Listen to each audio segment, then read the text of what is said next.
Hello folks, just two announcements before the episode begins. One, we have a Discord now. You can check that out in the episode description. We're forming a nice little community there. We hope you join.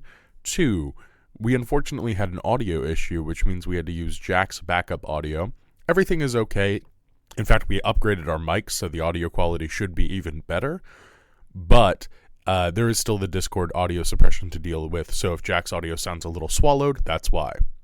Otherwise, I hope you enjoyed this episode. Thank you so much for listening.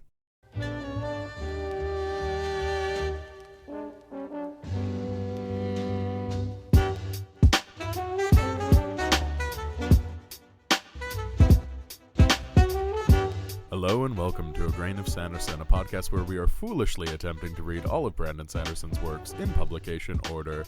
I am joined by Taylor Lane. Hello. And Jack McLaughlin. Hello. On our brand new microphones, so hopefully we will sound slightly better. Assuming we're using the mics correctly, it should sound a little better. Yes, as long as we're using the mics correctly, which is a big if. If we were professionals, we would have done test recording sessions first, but we're not. We're doing it this live. Is the test. This is the test. This is the test. I think Wheel of Time is pretty much worth just, a test recording. So true. Basically. I think that's what Wheel of Time deserves. If we lose the recording, it's fine. Yes, so hopefully we'll sound a little bit better. And I'm sure that, honestly, this is mostly going to be easier on my end. I'm sure our listeners will be like, I don't hear that big a difference. Graham will have fewer, random noises, like the other people in my house walking around upstairs and making a huge noise. Yep. But I'll power through regardless. Do we want to just jump into it? One sentence summaries? Sure. Oh, yeah. Taylor, go ahead and start us off. I said that book 13 has the sophomore slump. You also had a different one sentence summary. I did have a different one.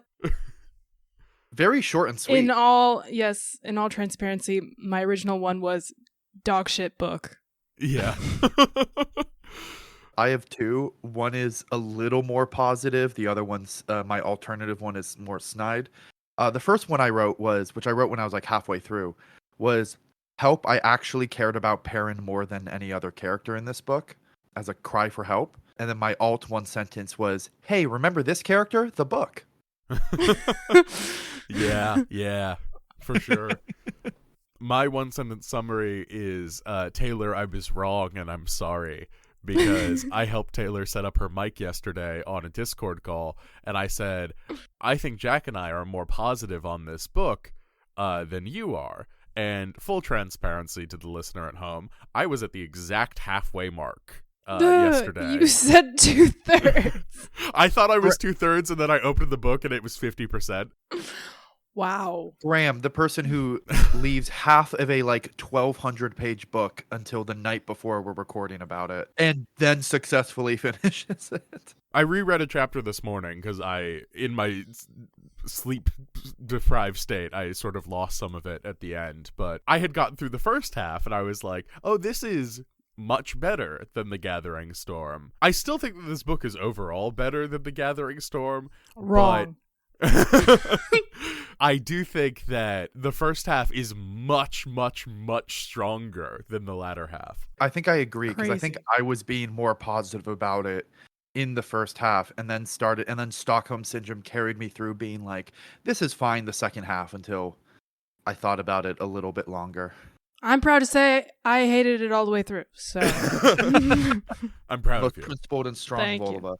Thank you. It's unfortunate how much of the second half of this book is just people literally describing their dreams.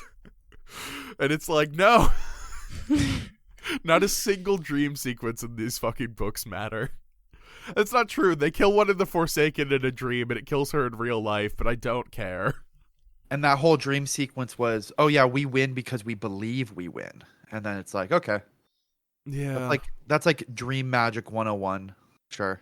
The most boring version of Dream Magic. Dog shit book. Wolf shit book. Shut the fuck up, Jack. How dare you? That would be giving it too much. Y'all gonna make me read this summary now? Yeah. I mean, we can read it if you'd prefer. No. But you wrote it. Okay. Let's just do this. This is the most pessimistic I think we've been about a book since probably Well of Ascension. Oh, for sure. At least Well of Ascension will end up on like our permanent reading list, or like it'll be in our rankings, where this book is just like in the ether. Like it's just going to be an episode we did. Yeah. All right. Tower of Midnight follows multiple characters as the world prepares for the last battle.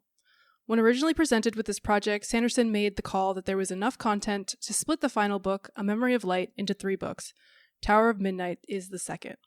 Towers of Midnight primarily follows 4 characters: Perrin Barra, Egwene Alver, Matrim Cothram, and Egwene Tricand. Mouthfuls. Number 1, Perrin. Throughout the book, Perrin struggles with questions of balance between his human half and his wolf half. Perrin spends almost every night in the wolf dream, learning from his mentor Hopper and gaining strength so that he can fight someone who has been killing the other wolves. In the real world, Perrin's army encounters the Children of the Light, led by Galad Dromedaed, who is part of the royal family of Andor. The Children of the Light demand justice from Perrin, as many books ago he lost control of his wolf form and killed 2 of their members. As it turns out, the woman who was serving their tea was actually the presumed dead old queen of Andor and Galad's stepmother, Morgase Tricand. Morgase sits as the judge on Perrin's trial against the children, where she decides that by law it is Galad's choice on how he would like to punish Perrin. After an army of Trollocs tries to ambush the Children of the Light, and Perrin and his army saves them. Galad decides that Perrin's punishment is a fine to be paid to the families and his promise to fight in the last battle. In the wolf dream, Perrin fights and kills the man who had been killing the wolves. This fight involves a terangrial that stops people from fast traveling, and Perrin disrupts Egwene's final battle in the dream world when his fight and hers overlap in Dream Tarvalin. In the end, Perrin finds the balance between himself and the wolf. As representation of that, Perrin creates a magic hammer named Mal Alanir. Perrin is also named the Lord of the Two Rivers by Elaine, with an unimportant asterisk. Number 2, Egwene. Egwene is the Amerlin of the White Tower. After the last book, Egwene is the Amerlin of the White Tower. After the last book, when she rid the tower of all the Black Sisters, she believes there's still one Forsaken in the tower, Masana. However, while focusing on trying to kill Masana in the dream world, she neglects to consider that multiple assassinations happening in the White Tower are occurring by another hand. Turns out the multiple assassination attempts were due to blood knives, Shan Chan's suicide assassins. While Egwene fights in her final battle in the dream world against Masana, her love interest, Gawain Tricand, fights off the 3 blood knife assassins in the real world who were after Egwene's sleeping body. Other points of interest in Egwene's story is an interest in creating a kind of exchange program with the other societies of women channelers to send their brightest students to learn the ways of other channelers. She is also part of the test for Nynaeve to become a full Aes Sedai, and she corresponds regularly with all the kings and queens of the realm, including Elaine. In the end, all the assassinations are thwarted, and Egwene bonds and agrees to marry Gawain. Number 3. Yes, he does. Fuck Gawain. Number 3, Matt. Matt spends the majority of this book preparing to go to the Tower of Genjai. In the first half, Matt evades an assassination attempt from a blood-sucking monster called the Golem. This storyline concludes when Matt ultimately lures and kills the Golem. Also in the first half, Matt goes to see Queen Elaine Tricand of Andor to work on a deal so that she can create dragons, a cannon-like artillery that Matt has the plans to. In the deal, Matt gives his anti-magic amulet to Elaine for 3 days for study, which is important because Elaine has the power to make new magical objects. At the end of the book, Matt, Tom the Bard, and the man named Noel enter the Tower of Genjai to save a woman named Moraine. With Matt's superior luck, they are able to navigate the confusing tower with relative ease, and largely avoid capture from the strange and hostile snake and fox-like people who live in the tower. In the end, Noel sacrifices himself and is revealed to actually be some kind of folk hero, and Matt Tom and Moraine make it out through Matt's signature weapon, which he realizes in the end was a magical key out of the tower the whole time. If you're hearing confusion in my voice, it's because I am. Number 4, Elaine. The queen is pregnant with Rand's twin children. Min has already foreseen the babes to be born healthy, which Elaine takes as a sign that no harm will come to her. Also of note, pregnancy makes channeling hard and unreliable for her. Besides helping Matt with the dragons, the only other section of note as it relates to Elaine is when she decides to go into her dungeons and use an illusion to imitate the Dark One to try to trick one of her Dark Friend prisoners into unwittingly revealing the Dark One's plans. Elaine quickly gets in over her head when 2 other Dark Friends come to the first prisoner's aid, and she is injured in the process of trying to escape. This makes her realize that while her babies may be born healthy, she is not as invincible as she previously thought. The end. At the end of Towers of Midnight, all characters listed above and more use traveling to meet outside of Tar Valon with their armies to speak with Rand and march to the last battle. The end. And we're still leaving out a bunch of stuff. Notice how we didn't mention Rand. We're leaving out Rand, Aviendha, and Lan. Aviendra's a dream I don't think matters. Maybe it does.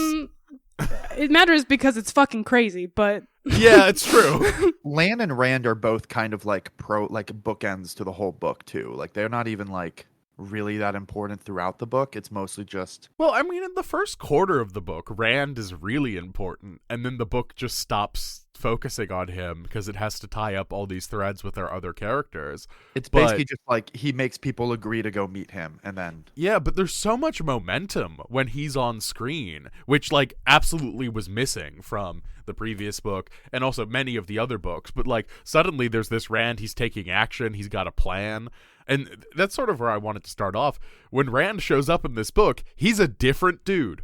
He's not the same character we have encountered. And I don't mean that of, like, he's been changed. I mean, he is written differently. He does not have much in common with the Rand of Book 1, Book 2, all the way up through Book 12. And here's the real kicker. I actually really like this new guy. I think this new guy is really cool. He's written more compellingly. His depression is gone, which I didn't find his depression very interesting to read about. I made the joke yesterday that he magically burned the depression away and now he's all good. Yeah.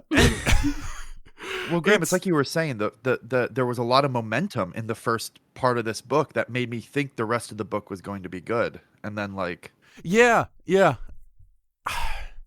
And it's frustrating because once he's off screen, the book has to go to a crawling pace. And, you know, a lot of this is the legacy that Sanderson is inheriting from Jordan. There are scenes that Sanderson has to hit. There are arcs that he has to tie up. Because I think if you didn't have that memorandum from Jordan, like, or you didn't have these scenes that he had already written, or you felt more comfortable just saying this scene isn't very good. So far with what we've read, there's no reason for this to be 3 books. This could be a book so far. You would need a hell of an editor to do it, but anyway.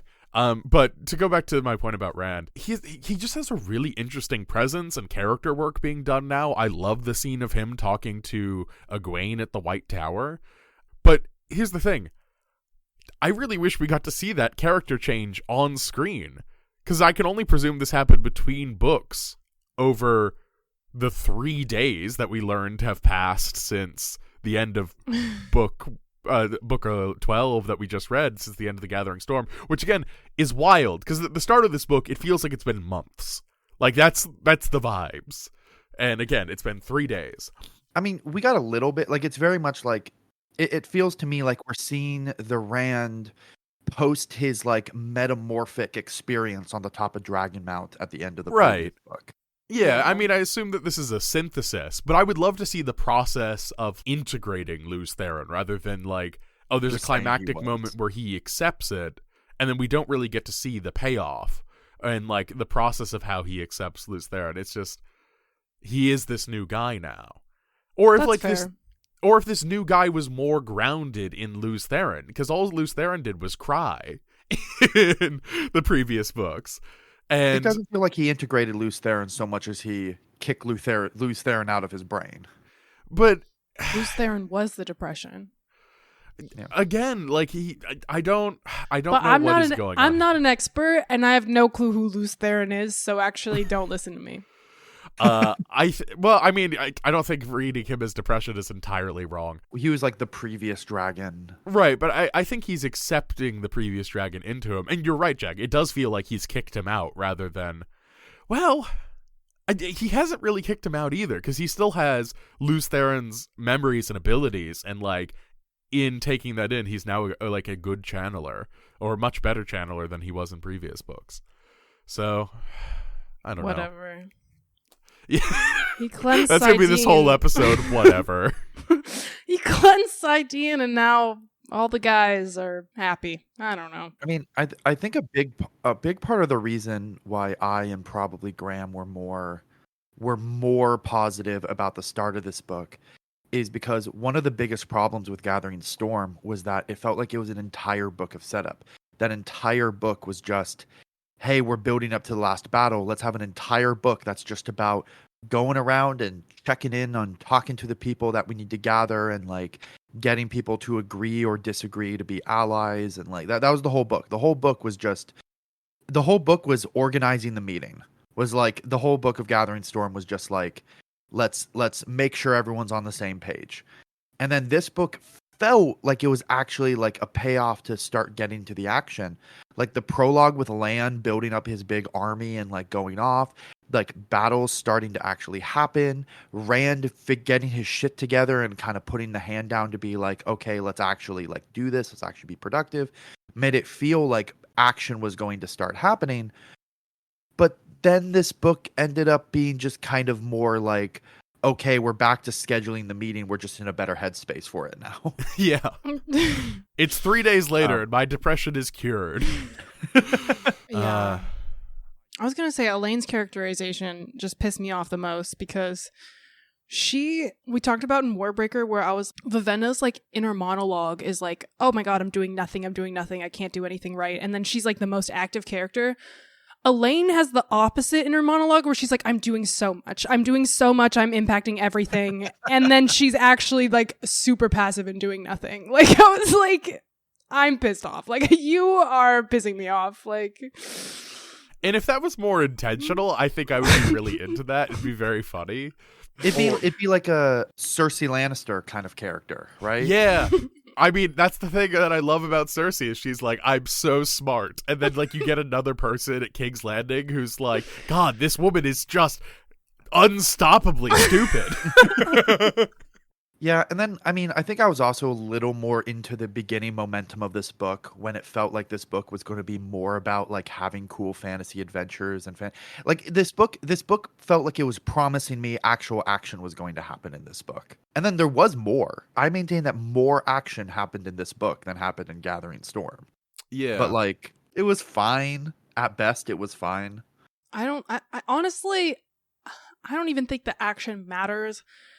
To me, at least, reading this, because it was just so unfocused. Like, I appreciated The Gathering Storm because it had two clear main characters. We were following Rand, we were following Egwene, and then we had like some sprinkles on the side. They weren't sprinkles this time. They were just messy, and we were going everywhere. The percentages of like who was talking was just like, there was way too many people who had like an even amount throughout this book for it to be any sort of focused on actually telling a coherent story. Which is really funny you bring that up as a criticism, because in the interview I found where someone like interviewed Brandon Sanderson about writing Towers of Midnight, one of the questions he was asked was, what did writing The Gathering Storm teach you that made Towers of Midnight a better book? And his answer was, first, how to juggle a large number of plot lines and viewpoints. And I'm like, I feel like you went backwards Yes. on that actually lesson. I feel like this book is worse at that particular lesson. Absolutely. I was about to compare it to The Way of Kings, but that's not really fair just because The Way of Kings doesn't have as many characters. But I would say the work he's doing for like split POV there and having multiple POV characters and chapters is way stronger in that book. Granted, in that book there are like 5-ish main characters, and only 4 of them are POV. Yeah, and every chapter is properly labeled with like who is that POV for that entire chapter. This one, I mean, we could be on one side of the world. By the end of the chapter, we have gone to the other side of the world, to the other side of the world, like going to all these like different POVs in the same chapter. I'm like, just split. The chapters are so long too. Just the chapter put a new chapter. The chapter structure is so completely unmotivated because, to your point, there are chapters in the audiobook or in the ebook that I was reading where sometimes it'll be like a chapter that is almost 100 pages. Then it'll be right next to a chapter that is 10 pages, 15 pages, sometimes even like 5 pages. Dog shit book. I kind of want to bookmark this discussion because obviously I won't go into like anything about detail, but as we continue to read Stormlight, I kind of want to come back to this particular note because I feel like I am realizing that Brandon Sanderson like has a tendency to, as a series goes on, there are certain lessons that he was really strong about that he gets worse on. And I think there's a great discussion that Graham, you often bring up, of Brandon Sanderson becoming uneditable. The more popular he becomes, the more his books come out. Yeah. I mean, this isn't just true of Sanderson. It's true of every author. I mean, Stephen King at this point is uneditable, which is a shame because like a lot of his best books are a collaboration between him and his editor. This entire podcast is really just a lesson PSA that editors are the real heroes of like just the world of book writing. Yeah. God, listen to your editors, folks. And never stop listening to your editors. That's the thing. I mean, Moshe Feder is no relation to Moash, but Moshe Feder is Sanderson's longtime editor, and he's his editor up through Oathbringer. He's there for all the Cosmere books, and I think a couple of the non-Cosmere books. So he's Sanderson's editor for at least 20 books up until his retirement in like 2018. And some people notice like a marked drop after that book because of his lack of an editor who doesn't. Yeah, I mean, lack of an editor who doesn't care that he's Brandon Sanderson. Like, Moshe Feder is like, yeah, I made you Brandon Sanderson in many ways. I don't care that you're a famous guy now. But, of course, Moshe Feder is a complicated man in his own right. He's posting shitty AI stuff these days, so... He's not exactly a hero in this story either. Good with the first bullet point.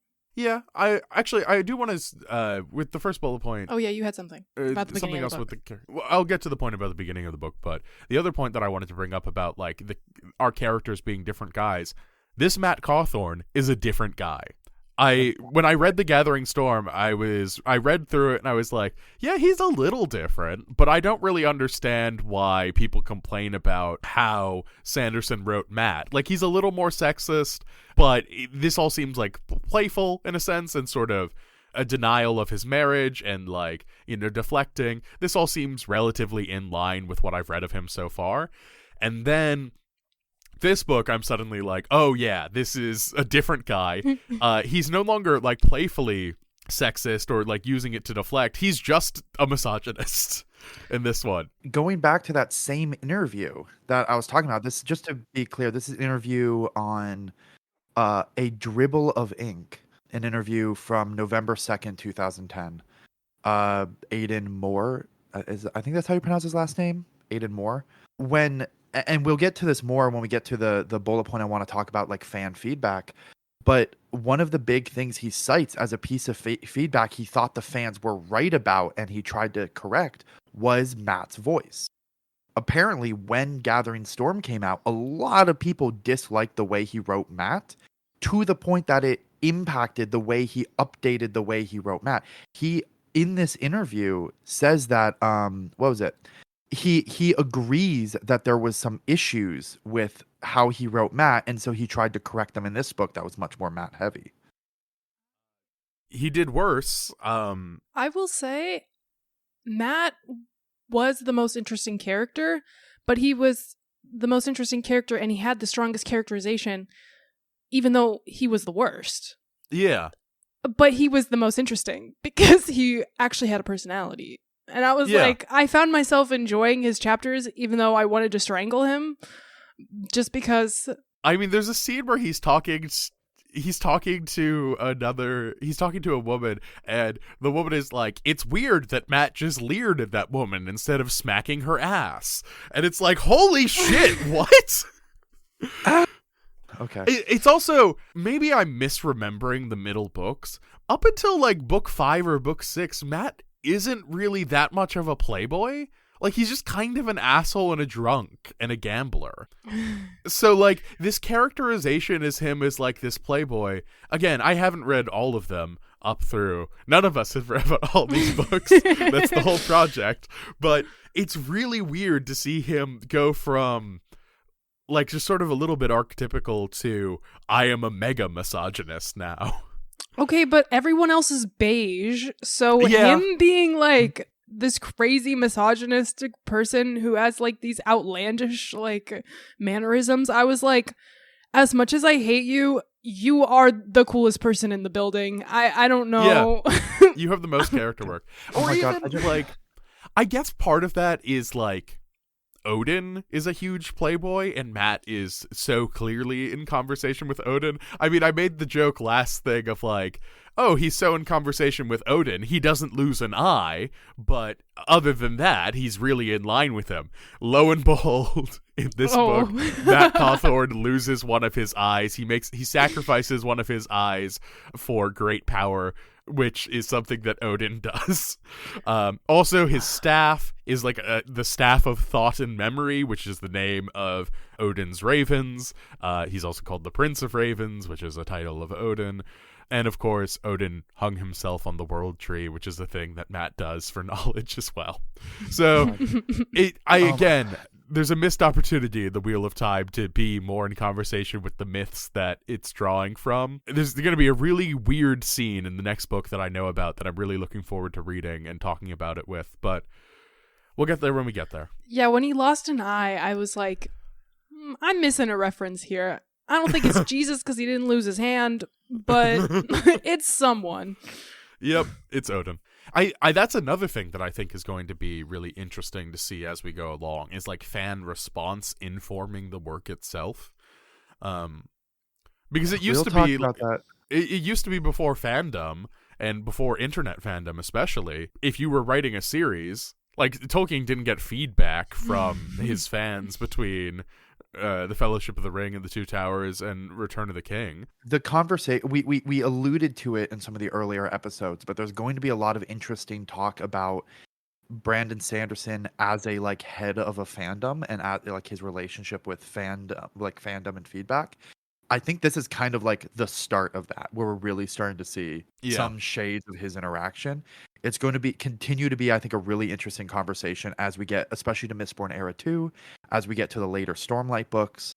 Oh my God, when we get to Stormlight 5. Timeline-wise, like Stormlight 5 just recently came out when we're recording this, like a couple months ago. For future listeners, because I'm sure all of our current listeners have finished it. I've read it. I'm desperately trying not to make references that are very relevant to this conversation we're having to Wind and Truth, because like we're not actually going to read that book for like 3 years. We will read it in 2028. Yeah. Yeah. So you had a point about the beginning of the book. Yes, I do have a point about the beginning. I have another point about just fan response, but I'm trying to think through my thoughts. We do have a note for fan response later.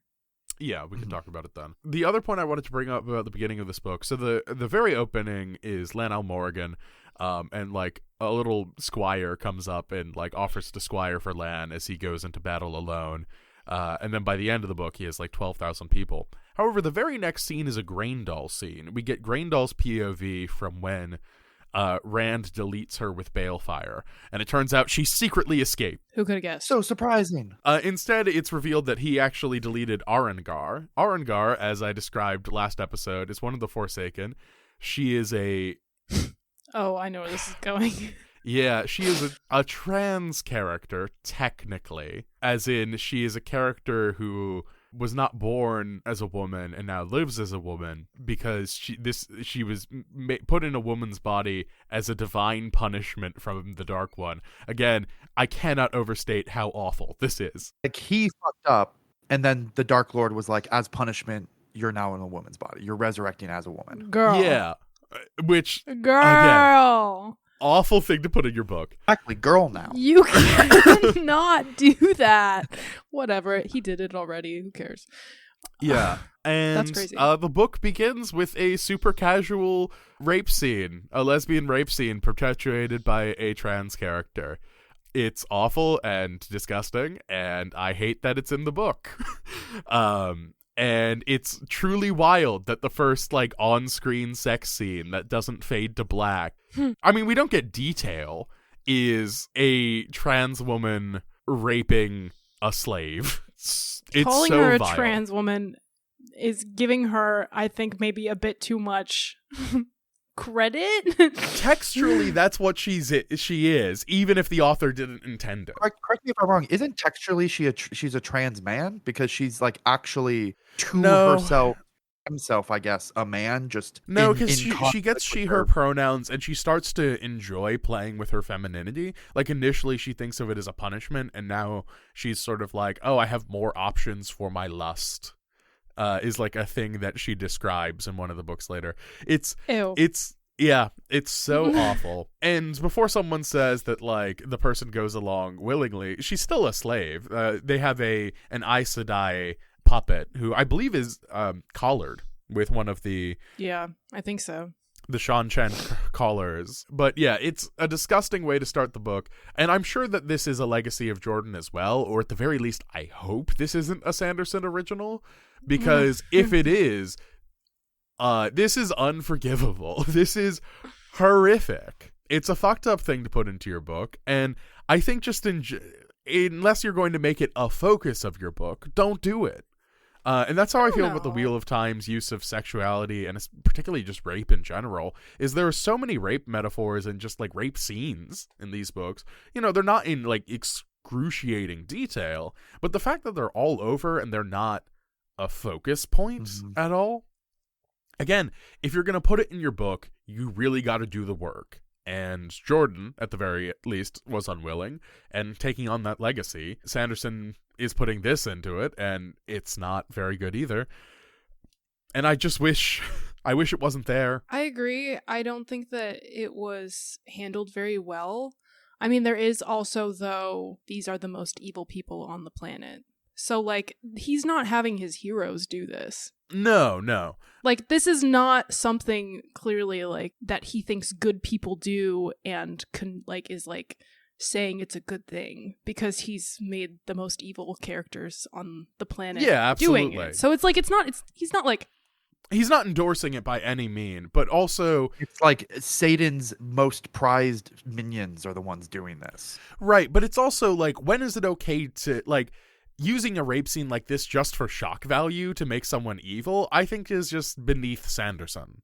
Or at least I would hope it would be. I don't think it's beneath Jordan, because he's constantly doing it. But I think using a rape scene for shock value, if you're not really just going to, like, genuinely and thoughtfully deal with the consequences, I don't think you're a mature enough writer to put it into a book. That's fair, I guess. More and more as I read these books, I'm realizing that, oh yeah, Terry Goodkind definitely ripped so much from these books when he wrote the Sword of Truth series. Yeah. Because that one of the things I remember from that book series was every villain was a child rapist.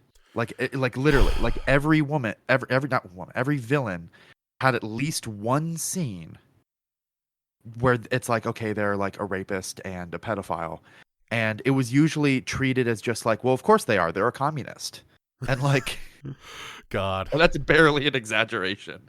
That's barely hyperbole.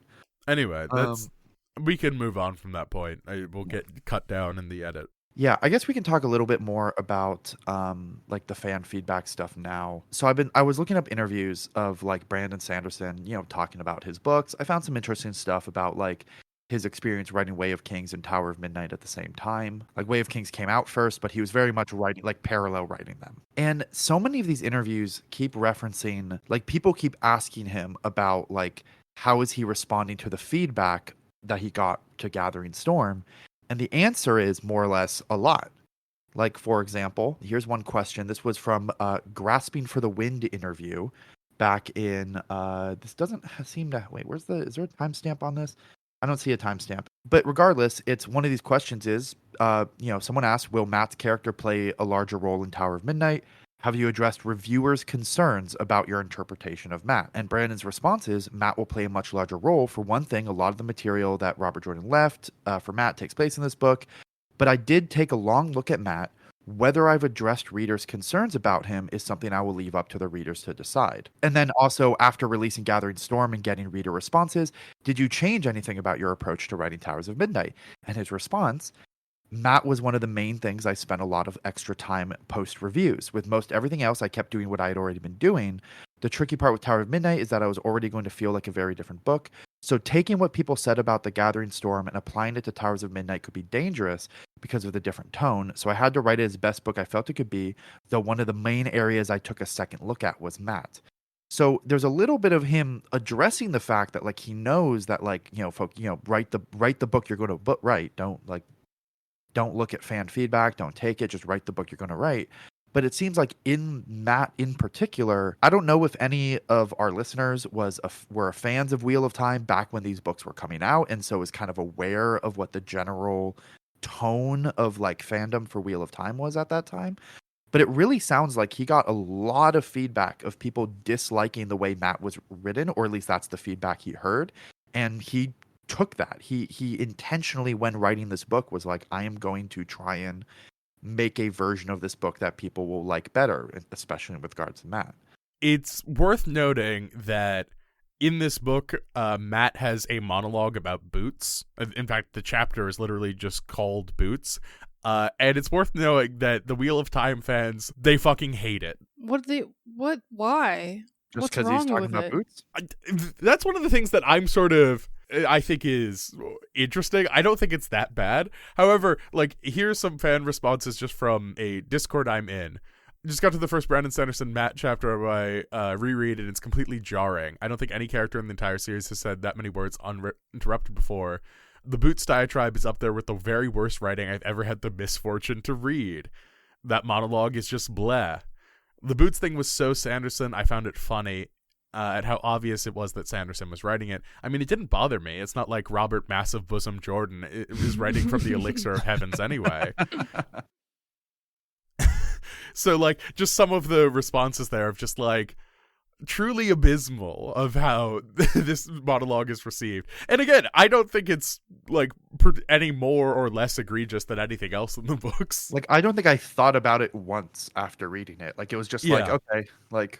I remember thinking it was fine, and then I saw that the chapter title was Boots, and I was like, oh, that's clever.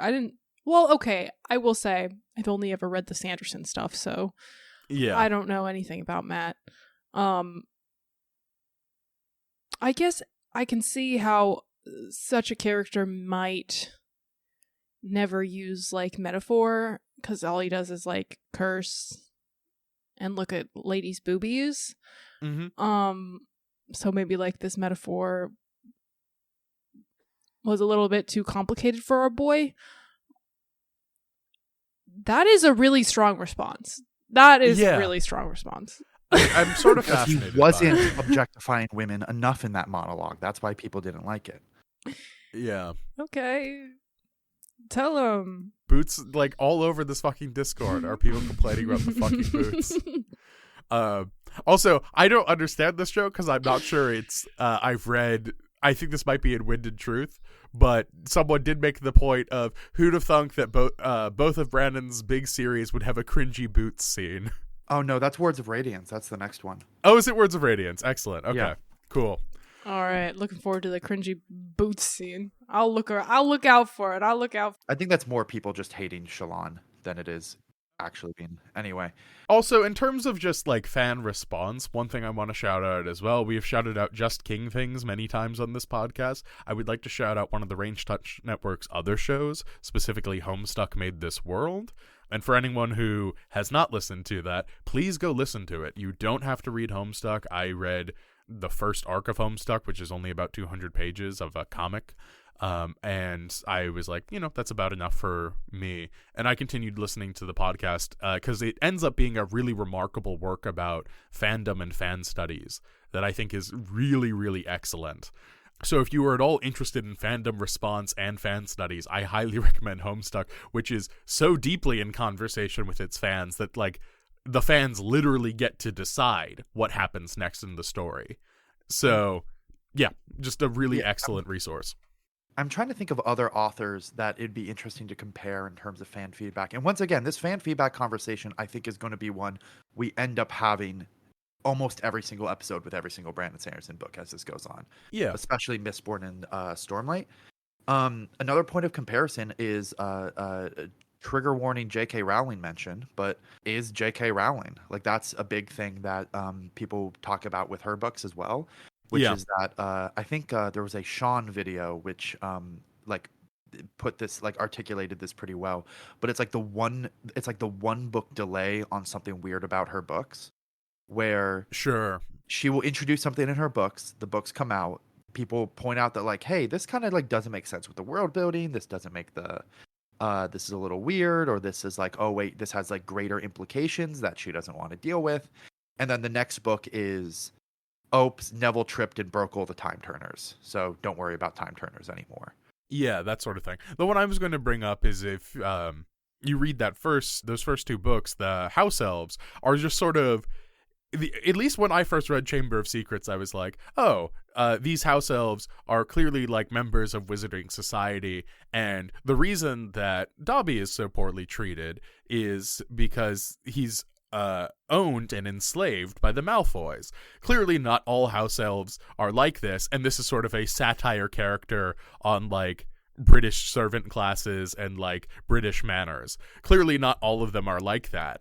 I'm sure someone wrote a criticism and J.K. Rowling read it, and then all of a sudden in book 4 you get the one book delay, as you were saying, Jack, and all of a sudden in book 4 the house elves love their enslavement, and actually liberation is awful. Dobby is an exception in that he wants freedom, that he wants into the being abused. And Hermione takes up like free the house elves. She's made fun of it for it. Yeah, everyone makes fun of her for it because like, isn't it crazy that someone wants to be an abolitionist? God, those books are abysmal in so many ways.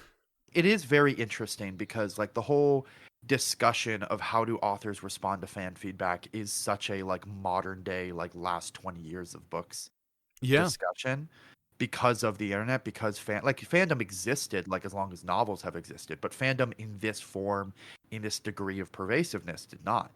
So it's a lot of like, I guess the question is, how do you respond to fans? Like if you are an author, like, let's say Taylor, you publish a book, you're super famous, everyone loves it, people are writing fan fiction of, making art, etc., and you're still working on your book. Do you just cut yourself off from fandom? Because inevitably, if you engage with it at all, you are going to end up reading people's thoughts and feedbacks about your book. And that, even if you try not to have it influence your writing, will necessarily, because it will be in your head when you're writing.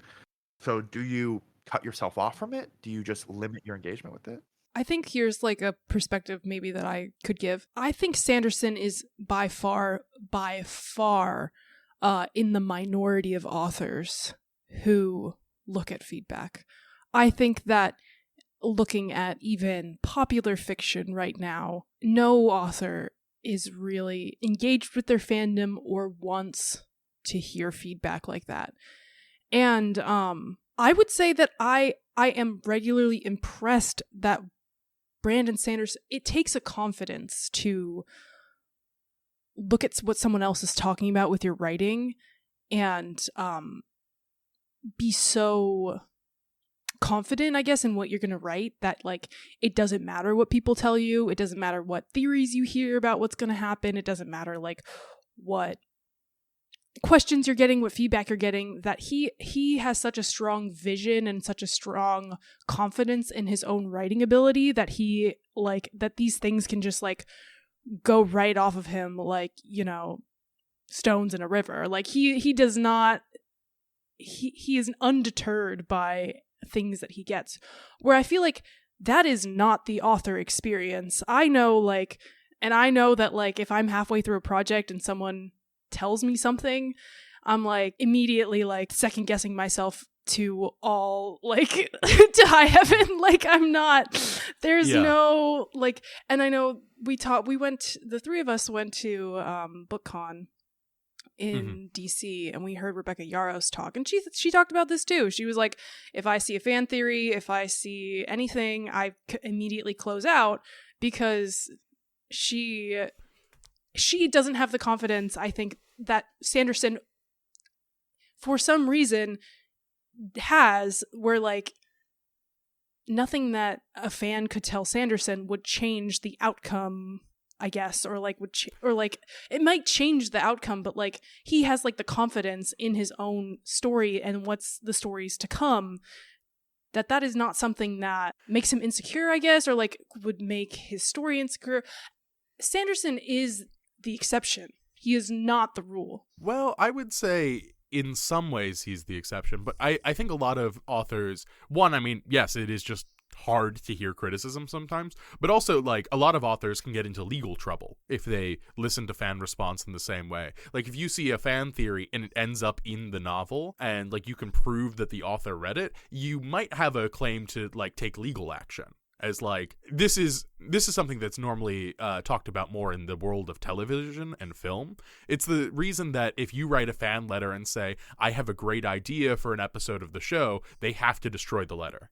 Like if they get to that point in the letter and that shows up, they have to get rid of it because they can take legal action. I think in the world of novels, though, that is really rare.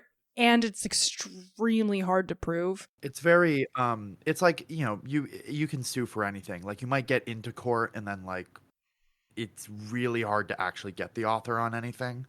Right. I mean, there is precedent for this in the world of television, and that's part of the reason I'm bringing that up.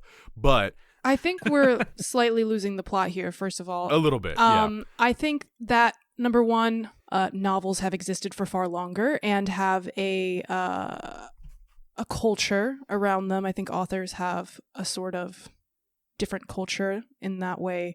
I think that, I don't know, I think that there's more, call it trust, I guess, between authors and their fans and stuff like that, because like, I guess I've never seen someone come up with a theory and then if that theory's right, claim the author stole it from them. It's always framed as, oh, the person got it right.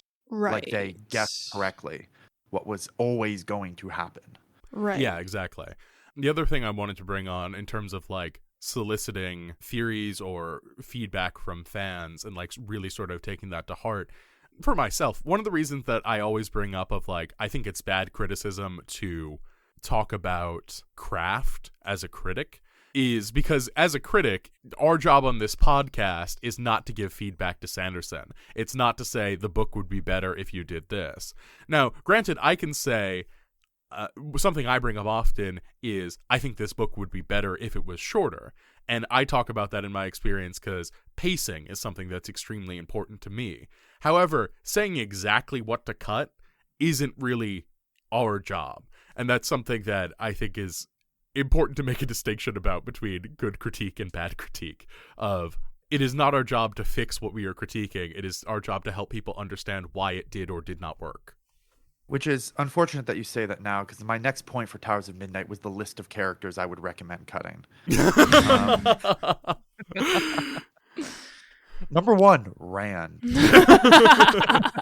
No, actually, though. And then we'd be left with a bunch of nothing characters.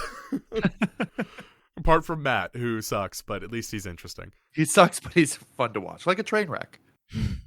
Anyway, Exactly. I think that we can move on. Yeah, I'd love to actually talk about craft, though, for a second. Sure. Yeah, there was some interesting things that he did when I was reading the first half of this book. It felt like the kind of joke where Sanderson was like holding up like bells and whistles to try to get us to like pay attention to what's going on. I was like, oh, this is like interesting like form and craft that he's done to like keep the reader engaged. It's like him putting like subway surfers up, except for like he did it with like he did it with like making the words interesting. So I find that shit so distracting. I don't know how people on TikTok handle it. So he one thing that I thought was interesting was that he tried to do, okay, I guess tried is rude, but he did one of the chapters is this back and forth between what's going on in parents camp and what's going on in the Children of the Lights camp, and the back and forth switches like every paragraph. So we're like seeing like what's going on, what Perrin is telling him about the same story, and then that same story is being carried by another character in the opposing camp. And so that was like a very interesting form that I thought he had not done before, where that's just a technique that I thought was very interesting that he used. And we'll get to this point later, but I think that is another scene of like emphasizing communication as a theme in Wheel of Time and how information is passed, but we'll get to that later. Yeah, I think it's just worth noting because so much of this book is just like long, like drawn out scenes. And I was like, oh, here's the subway surfers. Like, look, this is interesting. Like, I know this. I know how boring this exposition dump is. What if I made it cool, like with the format? Yeah. He did that. Okay, actually, this ended up being actually important character, but I thought that the first scene where we are at this important meeting, but we're actually the perspective of the person who was serving tea, who ended up being a really important queen, which I thought minimized this scene. But in the beginning, when I had no clue who this person was, I was like, oh my gosh, like instead of doing the usual boring, like just putting in parents' POV or parents' wife's POV, like, oh, we're getting like this cool servant's POV. Like she's like walking around serving tea, and then we get to hear this entire conversation through like a different lens. And I was like, oh, that's cool. I hope he does more of that. Like I hope instead of just hearing Elaine talk at the wall for an hour, like maybe we hear like Elaine's guard and like what's he up to and stuff like that. Turns out that this tea server was actually an important character, but I did think that was cool when I didn't know. Every character is a wizard or chosen one or very special boy or girl. Yep. But that did feel like him making like the tea server person, I thought was also like him putting up subway surfers. Like, isn't this interesting? Like, we're not just learning, we're not just like getting parents' POV again. And then Matt writes a note to Elaine that is completely written out in the book.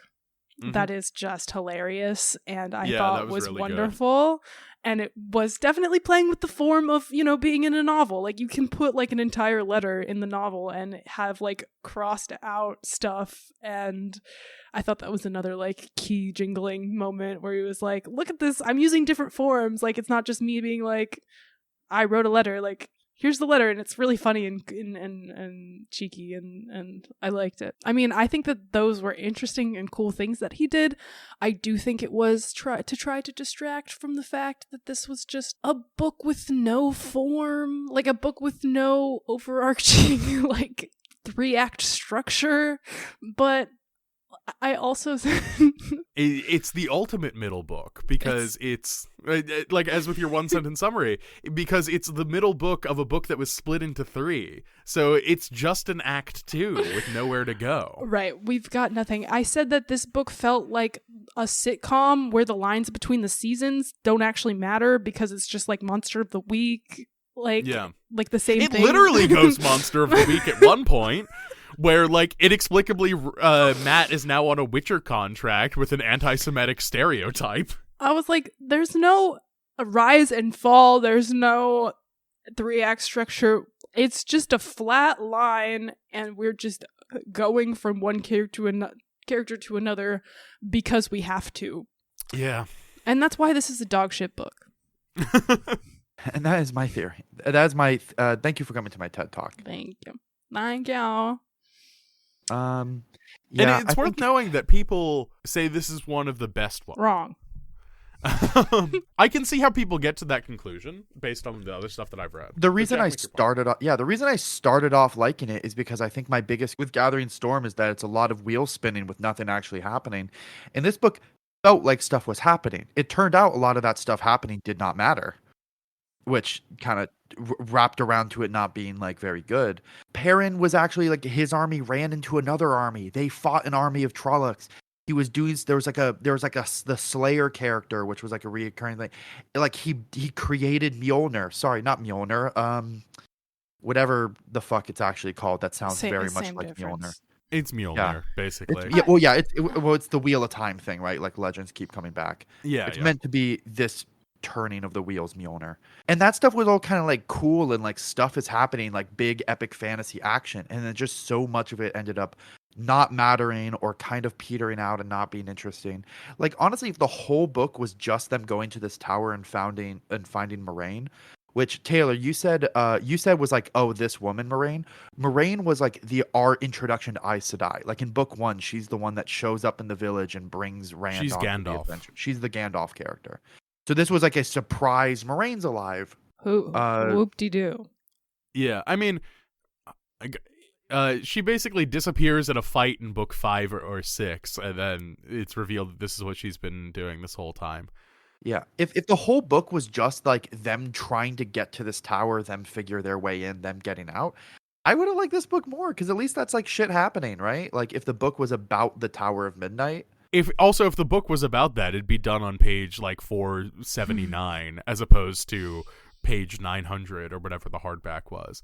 Also, yeah. I would like to make the point that I think I may be wrong about Towers of Midnight, because I'm looking at, granted, this is not the most scientific research methods, but I've just opened up 4 different tier lists and looking at the community rankings for where people put Towers of Midnight, and it's getting pretty consistently B and C ranks. So it doesn't deserve that, but okay. Yeah, the books that people are largely considering the best are The Shadow Rising, The Great Hunt, The Lord of Chaos, The Fires of Heaven, and A Memory of Light. So hopefully A Memory of Light is really good.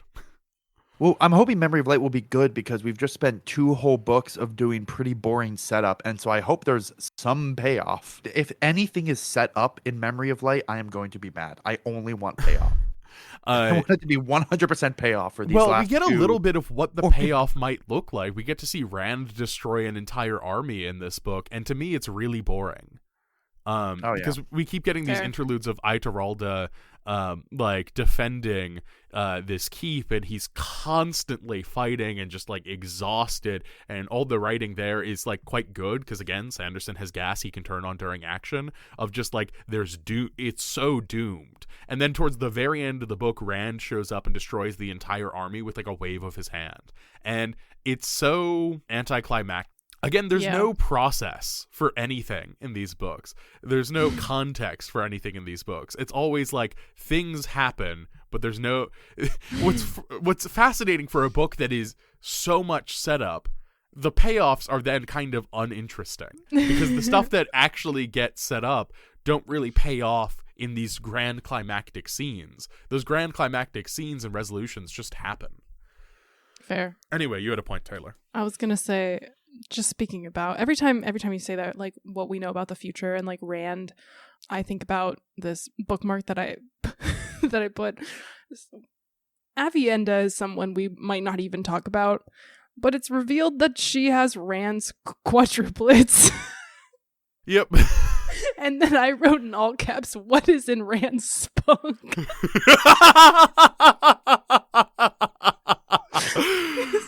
Because Elaine's having twins. I hate it here. I don't think he's gonna survive, because quadruplets is crazy. I cannot speak. Because I think he's just gonna get all of his wives pregnant and then die.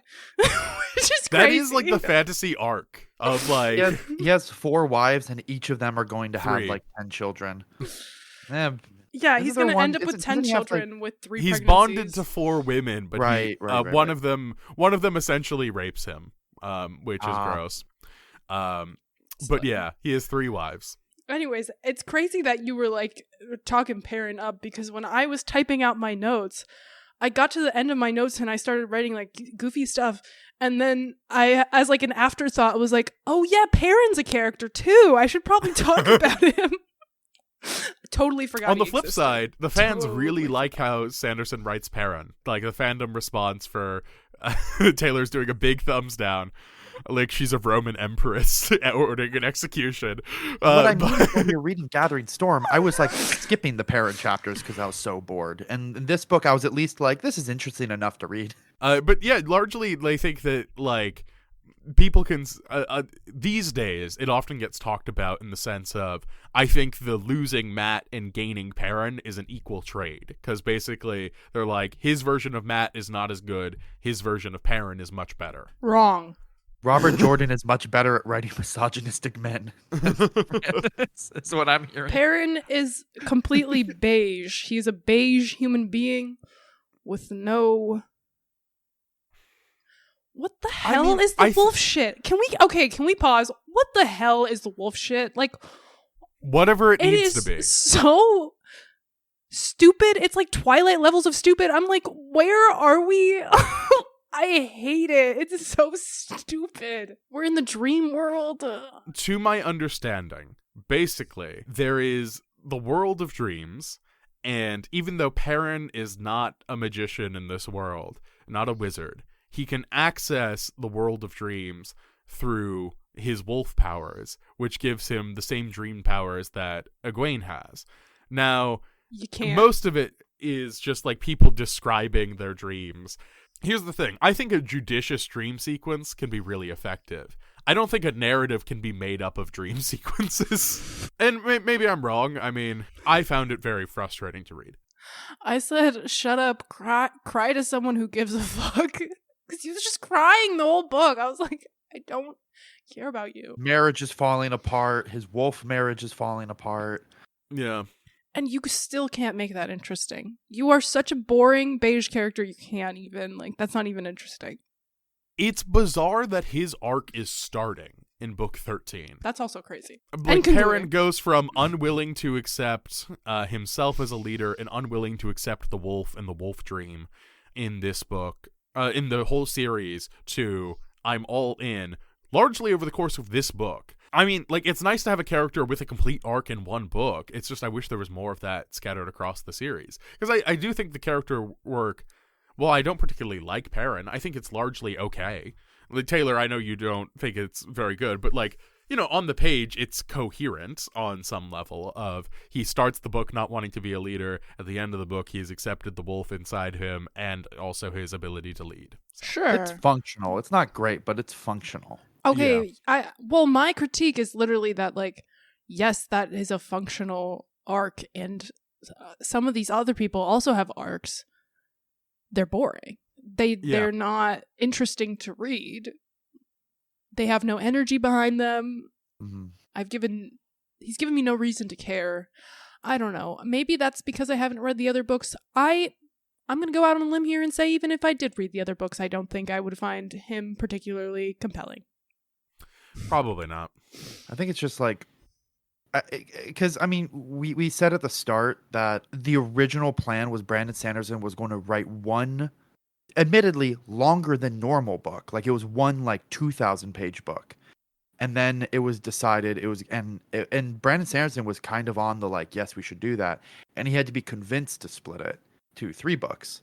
And there are different accounts of that as well. Different accounts of that, yeah. But I'm just saying, like, I'm trying to find the only justification I can imagine for these having to be split to 3 books was that there was a laundry list. There was a massive mile-long to-do list of don't forget to give this character a resolution, this character a resolution. Don't forget to follow up on all of these tiny little details. And don't forget to include this scene or that sort of thing. Which is interesting because then you realize that Robert Jordan was planning to give Perrin an entire arc and just finish his shit at the same time as all of this other stuff's going on. I don't know. I've talked about this before with friends offline, and I think had Robert Jordan... I wouldn't make the exaggeration that if Robert Jordan were still alive, we would be on book like 29 of The Wheel of Time, but I do think if Robert Jordan hadn't died tragically early, there is a chance that this takes longer than 3 books to finish. Ugh, fair. But then we wouldn't be talking about them in this podcast. Yeah, we wouldn't be talking about them in this podcast. Maybe that's a better world. But also, maybe Sanderson isn't famous. That's what I was about to say. Without Yeah. Robert Jordan, maybe Sanderson never got big. Can we take a breaky break? I was Sure. just about to ask the same thing.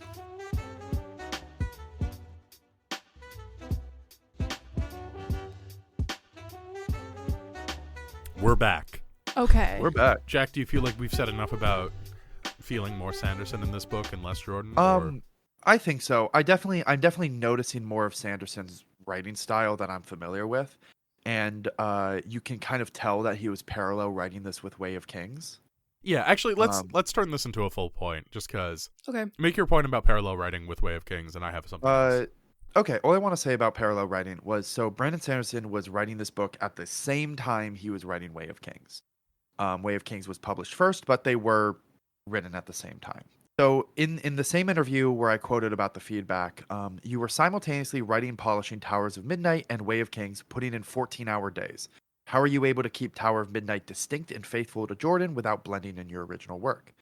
Brandon Sanderson's response is pretty long, but he basically just says that, like, to him, writing 2 books at the same time and keeping them feeling distinct was not difficult, because he did the same thing with Mistborn and Alcatraz. It's something he's gotten very good over the years. This is the way he's describing it. He can edit and revise one project and then, like, go and write another project. And he basically says, wait, where's the... part of his response is, your question is a little bit like asking an artist, how can you paint an impressionist painting one day and then switch to realism the next day? Well, they're slightly different arts. And then he goes on a little bit. Like, how do I write Shallan in the Way of Kings and then jump to write Kaladin and keep them from sounding like one another?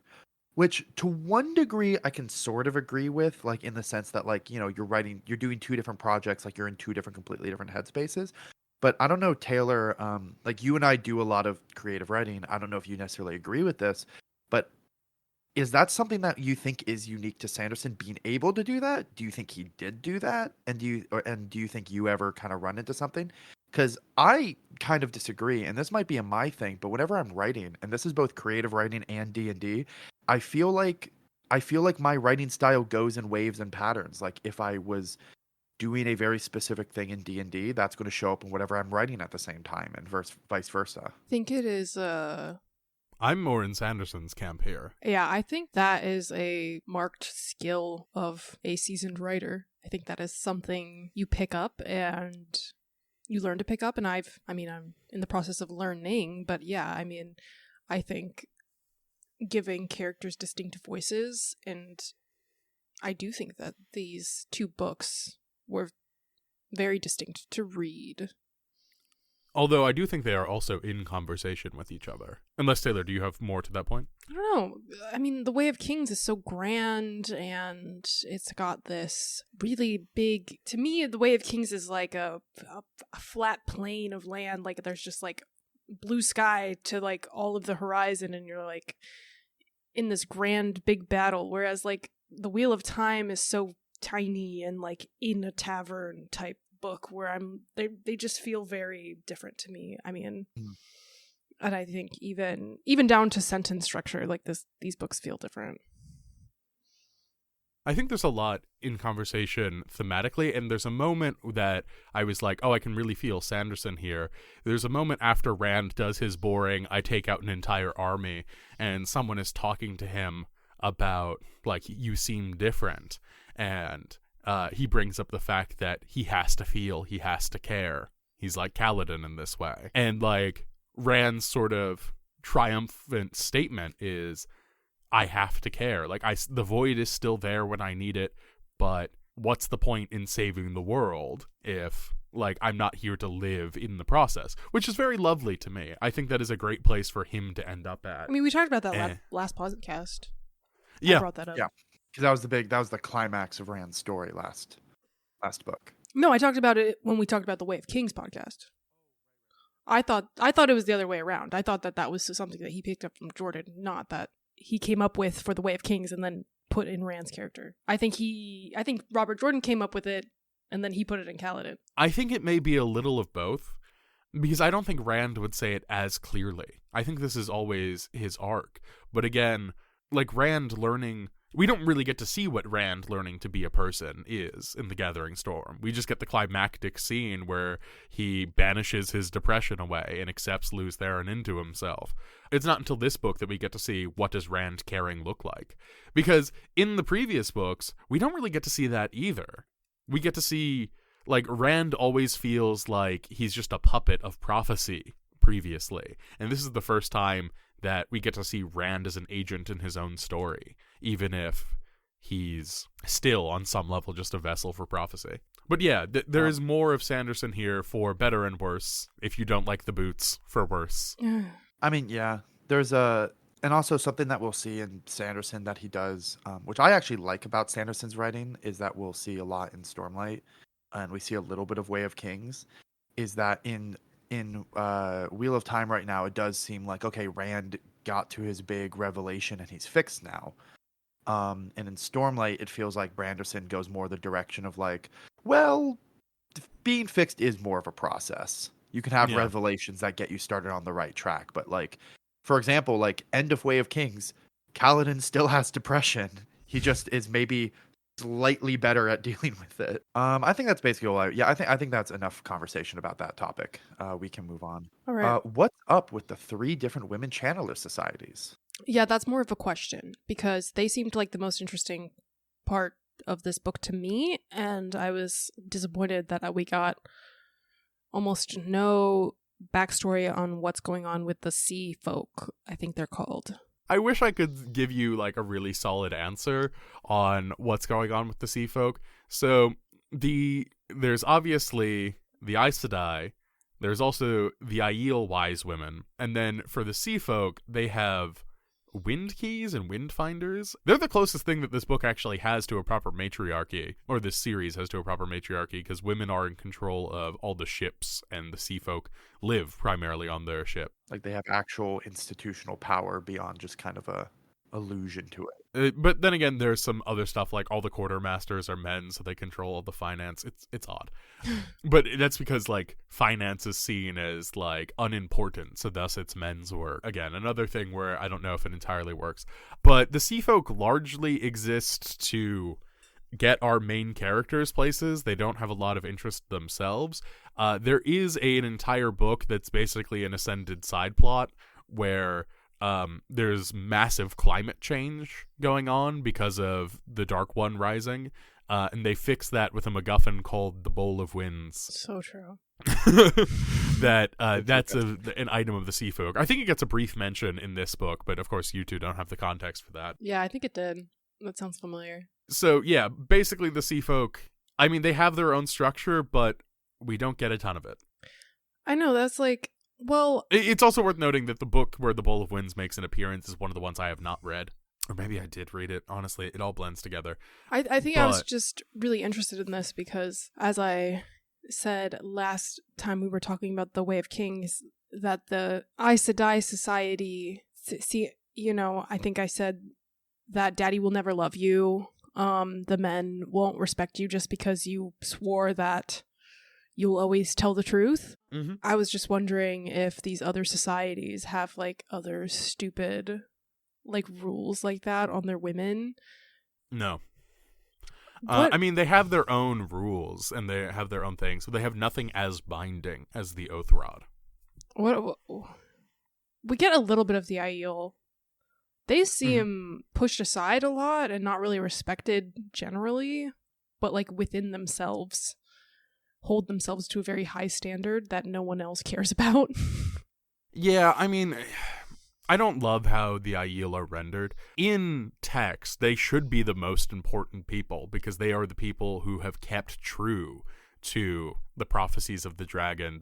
They're the only people really prepared for the coming of the Dragon Reborn in a way that the main continent of Randland is not. Mm-hmm. So, and like the Aiel, like again, refer to themselves as the people of the dragon. They are awaiting his presence. He does have to prove himself to them.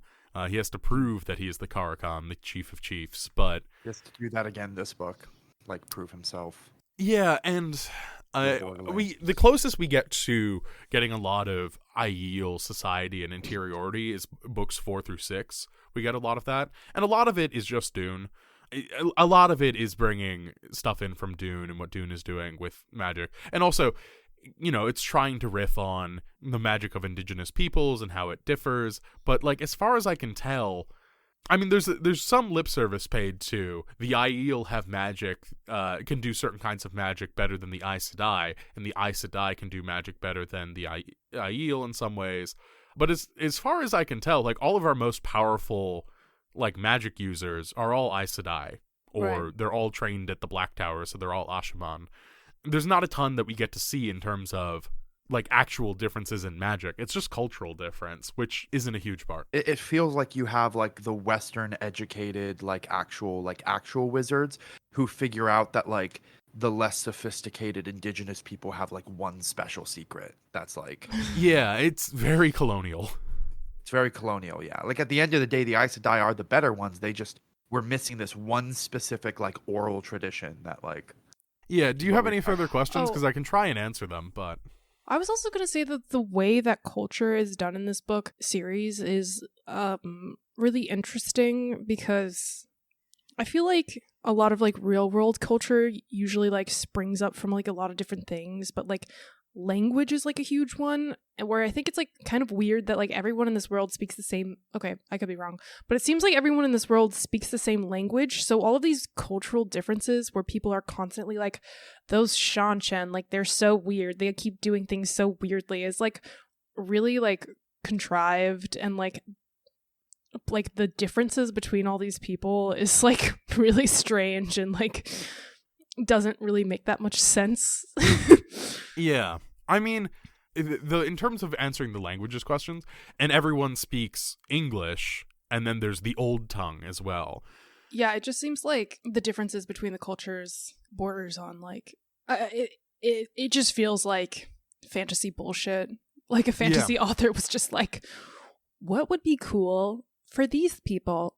What if they put this in their hair? And what if they wore these kind of clothes? And then what if everyone around them hated them for that? That would be crazy. Tying it back to Way of Kings, I know we had a lot to say about the development and depiction of different cultures in Way of Kings, which written side by side with this book. And I wonder if you have any thoughts on, like, comparison, if you think Way of Kings was...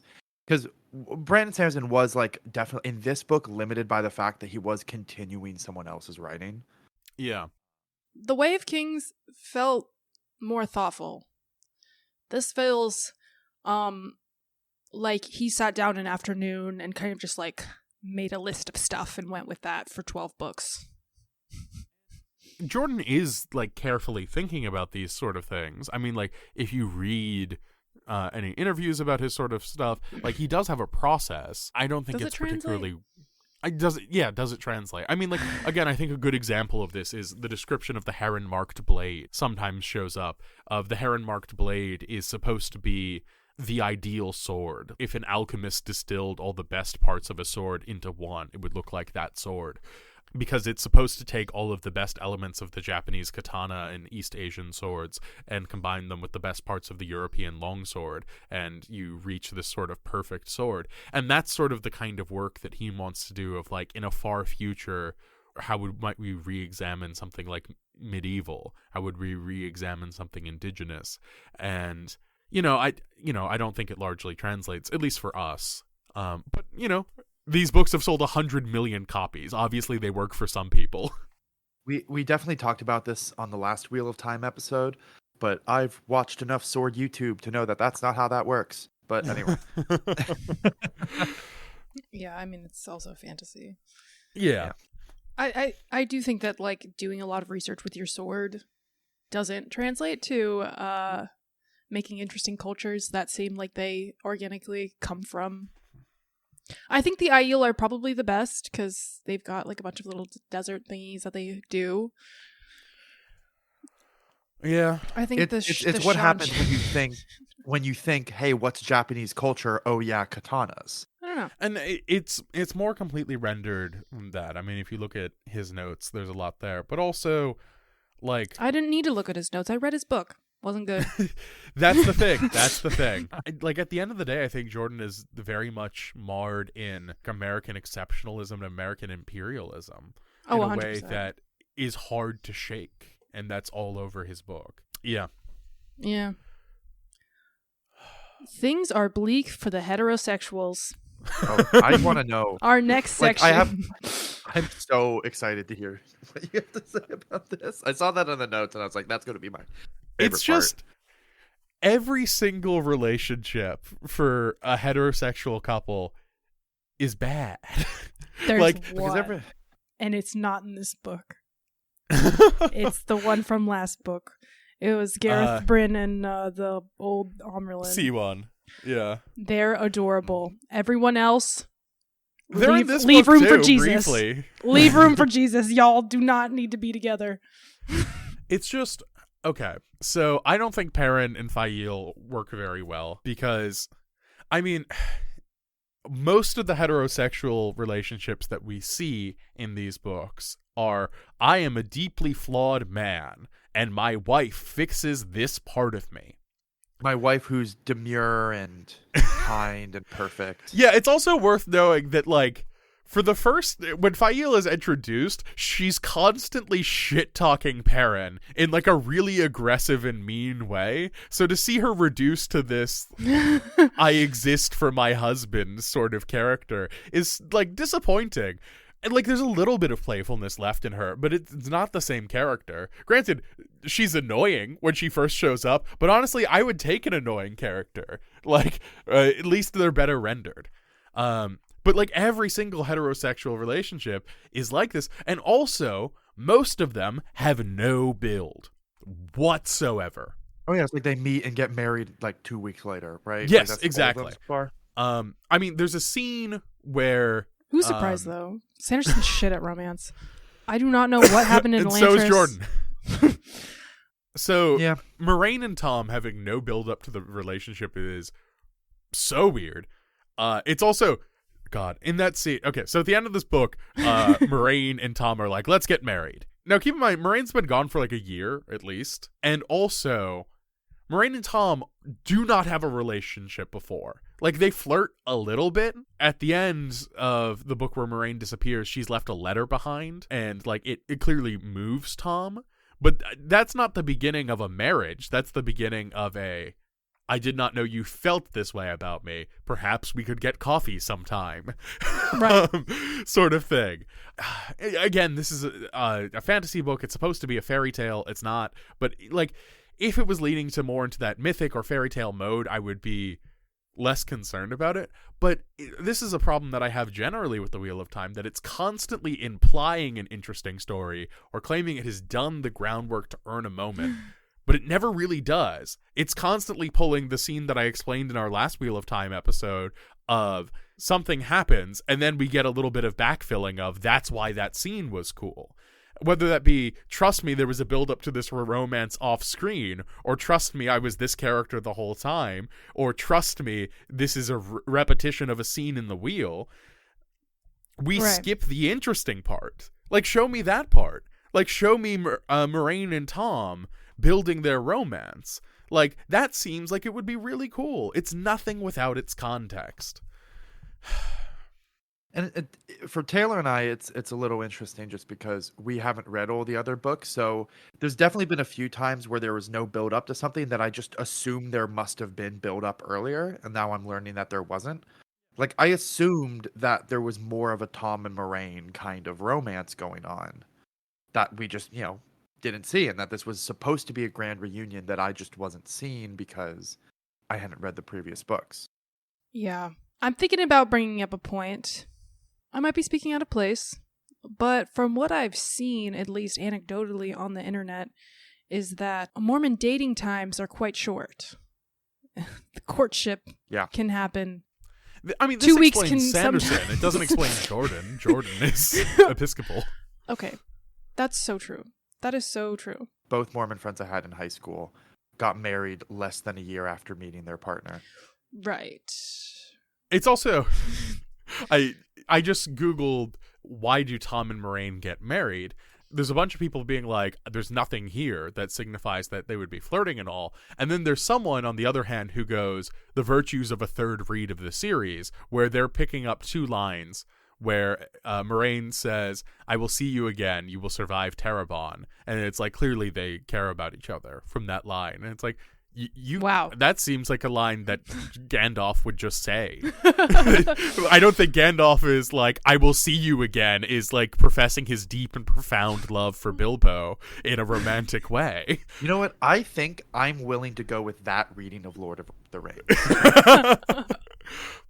Well, I mean, Gandalf saying, I will see you again. I think Gandalf has a profound and deep platonic love for Bilbo. I don't think it's romantic or sexual at all. Even during Tom and Moraine's, like, we should get married scene, she was like, I'm really powerful. Like, I know you don't like powerful women. And then he was like, yeah, it's okay. You can be powerful. I was like, that shit sucks. That was the other thing I was going to bring up. You want to marry that guy? Ugh. And you want to marry that guy? You want to marry Yep. Gawain? What? God, yeah, the Egwene and Gawain shit is all abysmal. Well, my homies hate Gawain. Oh, my homies hate Gawain. That dude sucks. I wish I cared anytime he does something cool. Because, like, we see him take out 4 super assassins in this book, and it's like, whatever, man. Yeah. His entire character is, does sword good. Yeah. And it's like, ugh. And also, I'm obsessed with this woman, and I need her to love me. But also, I'm unwilling to make any sort of compromises or listen to anything she has to say. I'm just obsessed with her. Yeah. Don't put your lover on a pedestal, please. It will not end well. He didn't respect her as like Amerlin, like literally at all. He did not care. He didn't put her on a pedestal. He put her on like a shelf and was like, right, like on a shitty shelf, and was just like, why are you trying to get up on that pedestal? Exactly. Yeah. God. Every heterosexual relationship is fucking insanity. Just no communication skills. And if it was just like a one-off or even a two-off, if it was a one-off, maybe he would be making a joke. 3 times you're making some sort of commentary on like these aspects of heterosexual relationships. But like this often, I think Jordan is just unable to fucking conceive of a normal human relationship. God. Things are in fact bleak for the heterosexuals in round. No one's having fun with romance in Wheel of Time. No one's having a good time except for that older guy. Gareth Bryn and Siwan. They're the only ones having a good time with like love and romance. They're so cute. Loved them. And also Gareth Bryn is here and he's like, he's the only one counseling Gawain with good advice. He's like, bro, don't do this. Yeah, and then Gawain's like, that guy, what does that guy know? Like immediately the next scene he's like, what does that guy know? Like he's an idiot. Also, for the record, Gareth Bryn is like a normal looking man who pulled an Aes Sedai who are all described as supernaturally beautiful. So like he probably knows what's up, man. There's such unnecessary shit though. Like through this book too is like seeing Gareth Bryn and Siwan, who has like this ageless pretty face. Like she seems so much younger than him, and I was like, was that necessary? Could we have maybe highlighted it and then like deleted that line? Like, was that important? I think Siwan is actually like she might be like 100 years old. No, she's not that old because she wasn't she besties with Moraine? She arrived at the tower at the same time as Moraine. There's the whole backstory where I think Siwan and Moraine are at one point lovers, and that's the plot of called New Spring. Crazy. Yep. Communication is a theme. Do we want to move on to that? Right. Yeah. Sure. I've really got nothing. Please, dear God, talk to each other. Yeah, that's the thing of like 90% of the problems in the Wheel of Time could be resolved with a short conversation. And when these books are being written, it's the end of the Cold War, and I think at least some of that is coming in from that of like the fate of the world depends on these two nations being willing to talk to each other. Otherwise, like the world would be destroyed in like nuclear fire. And I think at least some of that is coming from that perspective. The stuff where it gets interpersonal, I don't know why that's still there. And, like, again, none of us lived through the Cold War. We are all born after it's ended. But it's one of those things where I think we just sort of forget how omnipresent the threat of the world ending and the reason the world doesn't end is because America and the Soviet Union basically have a phone call every couple of days and go, "You're not going to nuke us? Cool." And just how much of spy stuff is going on. And, you know, America's role in that. I may be focusing this on too much. Yeah, can you give some examples? Because I don't think I picked up on, like, miscommunication being, or I guess, like, communication even being, like, that big of a problem. Like, I'm confused. If you could give me some textual examples. Like, basically every single problem in the Wheel of Time is these two characters have not talked to each other yet. And then once they start talking, it gets resolved. Elaine and Perrin haven't talked for a while. And, you know, they get into sort of like a dispute and ends up getting resolved pretty quickly once they have once they actually communicate. It's confusing to me that why aren't all of our main characters talking to each other? I know that throughout the book they've grown to be different people, but it's not like, again, there's not a big enough period of time for them to be that distant from each other. This series takes place over the course of 2 years. Mm-hmm. So why it's weird to me that the Fellowship are not still friends. But the thing that sort of why all these problems coming from miscommunication or not telling this person about X or Y or Z really gets to me is we have teleportation in this world. It's relatively recent, but for like at least a year, for something like 7 of these 15 books, we've had teleportation. And we've had dream magic where we can communicate in dream VR chat. So, like, why is communication still a problem? You can, like, if you need to tell Egwene something, just call her up on dream VR chat. And, like, vice versa. If you need to get something to Perrin, send one of your guys. You know how to do portal magic. Just literally throw a messenger at him. Or go yourself. Like, he also has Ashaman, who can teleport you, presumably. Just go up and be like, "Hey, give me your reports. Cool, I'm gonna go back to my queendom." And all of this time of, like, oh, I'm afraid to tell this person in my life this detail. It's like, just communicate your feelings as well. There's all this stuff about miscommunication, and I don't... It's so frustrating to read about. I think anyone that's kind of interested in this topic, though, that really reminded me. There was a Overly Sarcastic Productions trope talk video called Those Damn Phones that goes a lot into detail about how, like, certain fantasy and science fiction and certain story elements have changed as technology has changed. Like, it was way more popular in, like, medievalist fantasy for communication to be a problem back before cell phones, but nowadays it's way more common for fantasy books to include, like, some form of magic telephones, basically, just because it's what readers are more accustomed to. And I wonder if maybe there's just a little bit of that. Like, I know, you know, landline, you know, phones were a thing when Wheel of Time was being written. Like, mass communication was a thing. But it could just be that, like, Robert Jordan in his original writings and then Brandon Sanderson just continuing it, we're still operating in the space of, like, communication is something that should be tricky, that should be hard. And so even when they introduce magic that should make it easy, they're still kind of locked into this, like, but communication should be hard. I mean, on some level, but not to be like everything should adopt cell phones, because I think cell phones are generally bad for narratives. They solve too many problems. Because I think communication is an interesting logistical problem, but most of the problems are not, how do I physically get this message somewhere? If that was how it was at the beginning of the series, and then suddenly we resolve that with all these new technologies that are, or old technologies that are being rediscovered, instead, it's, I'm not going to tell that person this thing because it's a savvy political play if I don't. And to which I say, the world is ending. Talk to each other. You have a bigger thing at play.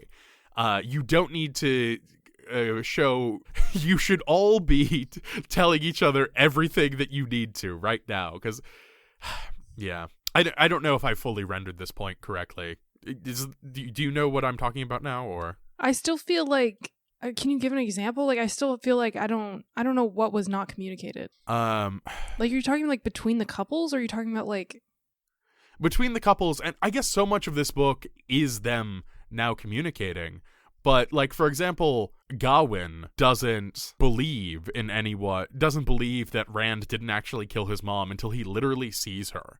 And he doesn't listen to people being like, I've seen your mom. And, like, that's an issue of communication to me. Or the fact that like, that's even his arc is an issue of miscommunication, of him being like, I'm going to kill Jesus because I heard that Jesus killed my mom, is like the communication issue. And he heard this from like a random peddler, and that's his entire arc. God, he sucks. And then everyone that he theoretically should trust and be a more trusted source, like Gareth Bryn, Egwene, like literally everyone else that is being like, dude, like calm the fuck down. But he's... Or the fact that, like, there even needs to be a negotiation between Elaine and Perrin, and Elaine isn't just like, hey, it's my friend Perrin. Yeah. Like, why? It does feel like it's treating them like they were old friends years ago back on their first adventure, and they're just now reconnecting. It's like, it's been a few months. Yeah. Like, it's been a year. There have been friends I have not seen in a year, and we reconnect, and it's like nothing has changed. And, like, granted, I have never been the leader of a nation, but at the same time, it does seem that weird to think that your friend Perrin, like, to be a good man, you would distrust him at all when he shows up with an army and says, let's go fight the last battle. That just seems I'd be like, hell yeah, fuck yeah, free ally. Yeah, exactly. Like, yeah. And there's so many things where it gets bogged down in that sort of detail. Elaine just seems also super insecure, so you have to, like, of course, like, I can forgive it because I think that she's just like, I thought it was like she's needlessly flexing her like new status, like, but you know what? Perrin doesn't treat it that way. Perrin and Fael treat it very seriously, so the book kind of treats it that way, so, Who knows? And, like, I think we are getting less of it as this series goes on, because it's Sanderson's job to wrap everything up, so people are now communicating more and more and more, and this sort of wheel spinning of we're not going to talk to each other happens less.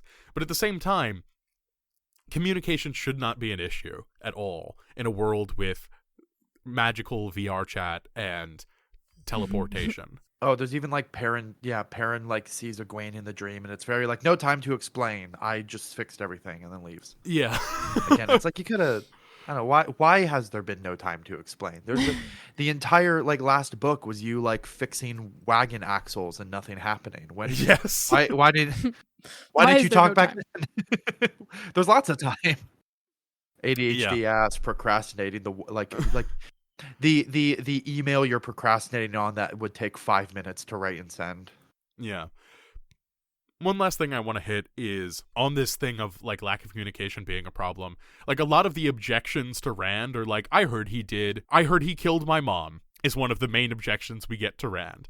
I would much rather we get the actual evil stuff that he's done and interrogate that. Because, like, again, over the course of this book, it's been a week since Rand was like a right. evil character and doing like really horrendous shit in the ends justify the means, and I am the one arbiter of how the world must go. I think that is an evil perspective to have. The last book was literally like he was about to genocide an entire city, basically. Yeah. Because they were like not like politically agreeing with him, and then yeah, I would much rather people and Rand shows up and he's the savior. And I would much rather people, if you're going to do this objection to Rand, do it here. Like, Rand shows up in a city, and even though he's the savior, have people be like, didn't you just do like a super genocide the other day? Didn't you just delete an entire fortress of innocent people and one person who was evil with balefire, meaning they can never be reborn? Their souls are destroyed? I wish that was the objection to the Dragon Reborn instead of using balefire itself should be a like, hey, like, yeah, you're the savior, but you're also real fond of these thermonuclear weapons as your trump card. I wish that was explored more, just because I think that is a more interesting objection to Rand, if you're going to do an objection to Rand. Otherwise, I think when the momentum is there with him, it's good. Is there any other bullet points we didn't cover that we kind of want to make sure, or are we thinking of starting to wrap up? I'm down to wrap up.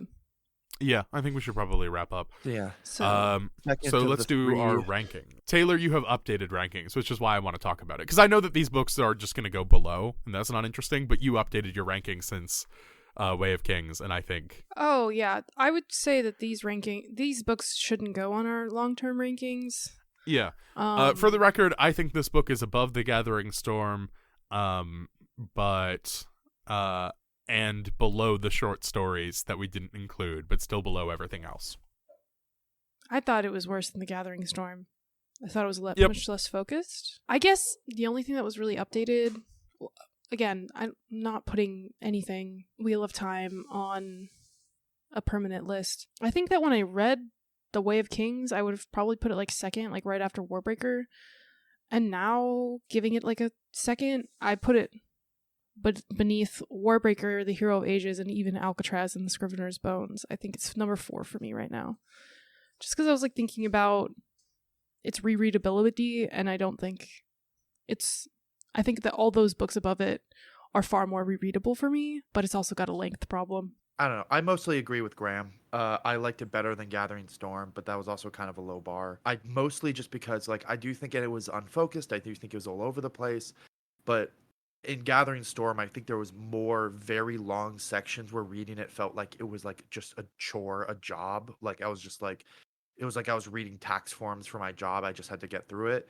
While this book, while it had plenty of problems, there was more chapters that I was at least marginally curious what was going to happen next. Again, it's not going to go on any list. I was more interested in talking about our thoughts and expectations for next book. So, we've got an Alcatraz book coming up next month.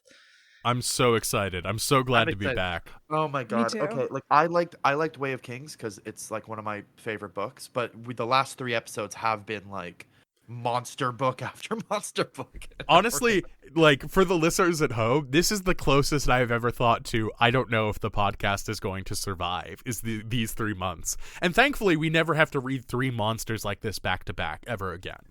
These next 3 months coming up too are pretty light. Actually, I think Alloy of Law. We have Alloy of Law in April, I think. Which I'm actually kind of excited to reread. I know it's a book that's kind of like it's kind of weak. Even Sanderson's like when he's asked like, "Hey, is there any book you would want to rewrite?" It's he always says Alloy of Law is like if I was going to rewrite one book, it would be that one. I mean, just looking at the rest of the year, it's one of like our only Cosmere books. We have a couple Cosmere short stories and novellas, but we don't have a lot of. We do. Yeah, we have Emperor's Soul, which I'm looking forward to. I really like Emperor's Soul. Yeah. Yes. We may have a guest for Emperor's Soul. We may not. We will also have friend of the show, Range Touch Extraordinaire, Sophie, for our Infinity Blade episode, which is coming up in March. Mm-hmm. I think, yeah, over and over again, and we're going to see this with Emperor's Soul. We're going to see this for the later stuff. Some of my favorite Cosmere stuff is almost always the, like one-off stories that explore an especially weird corner of the Cosmere. Those always end up being some of my favorites, and that's a little bit Emperor's Soul. Like Emperor's Soul technically takes place in the same world as Elantris, but has basically nothing to do with Elantris. I hope I am not overhyping myself for Emperor's Soul, but I'm really looking forward to it. Just based on how it's been pitched to me, I think it'll be cool. I think we're going to read that in June. Yeah. Yeah. That's exciting. But I think we're all excited for the next Alcatraz book. Yes. What's the title of it again? It's called The Dark Talent, I believe. No, that's book 5. This is The Shattered Lens. The Shattered Lens. Isn't that the organization his mom's a part of? That's the name of the... Or have we not seen The Shattered Lens yet? I don't know. It's definitely been named. Regardless, I'm excited. I like Alcatraz. I think the books are fun. Let's see what Coppermind has to say. The Shattered Lens. I can't find out quickly enough, so we'll see. Yeah. Also, in terms of just my actual rankings, just so because we haven't done it in a couple of books. I don't think we've done it since October, where we've done all of our proper rankings. So mine are Hero of Ages, Scrivener's Bones, Elantris, Mistborn, Way of Kings, Knights of Crystalia, Alcatraz 1. Oh, and of course, the middle, Mistborn, Well of Ascension. Thank you, at the very bottom. I was about to say, I was like, wait, like, because I heard you put the Alcatraz book at the very bottom, and I was like, wait, what? I forgot about Well of Ascension. It's so unmemorable. Oh my god, I don't know my rankings off the top of my head. It's fine. We can put them in the episode description. All right. Do we have anything else we want to say? I think I'm good. Thank you all for listening. And please leave a review on if the audio quality has improved. Please do. Grab a book and hit the beach. Yes, indeed. We'll hear you next month for Alcatraz versus The Shattered Lens. Until then, grab a book and hit the beach. A Grain of Sanderson is created by Graham Gilman, Taylor Lane, and Jack McLaughlin. I edit and produce the show. Our logo is by our very talented friend Ven Busby. Our theme music is Goodnight Kiss by Too Mellow off the album Midnight Broadcasts. You can find their work at twomellow.net, that's the number 2, MELLO, and twomellowmakes at bandcamp.com. If you'd like to support the Beachcombers further, you can do that in the following ways. First, please tell your friends about this podcast. Sharing the pod in a Discord, writing a thoughtful post on social media, or otherwise telling your friends really helps us out. You can also support us by following us on social media. Taylor works very hard on our Instagram. Or by buying a book from our bookshop, of which we see a small cut. Both those links are in the episode description. Questions, critiques, encouragement? Please write us an email at agrainofsanderson@gmail.com. Or join our Discord. A link is available in our show notes. Thank you so much for listening.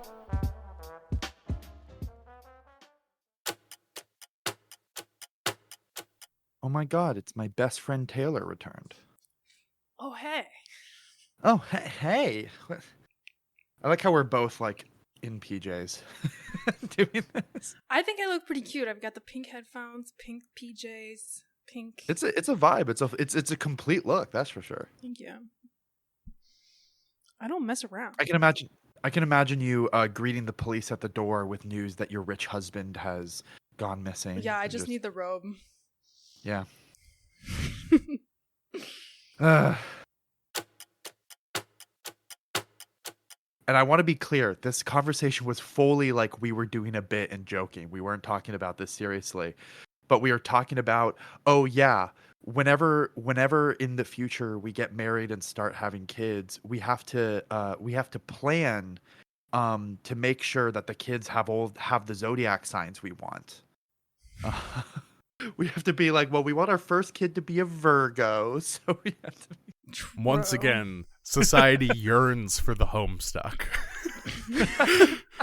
This is a major plot point in Homestuck. Kind of. I can't.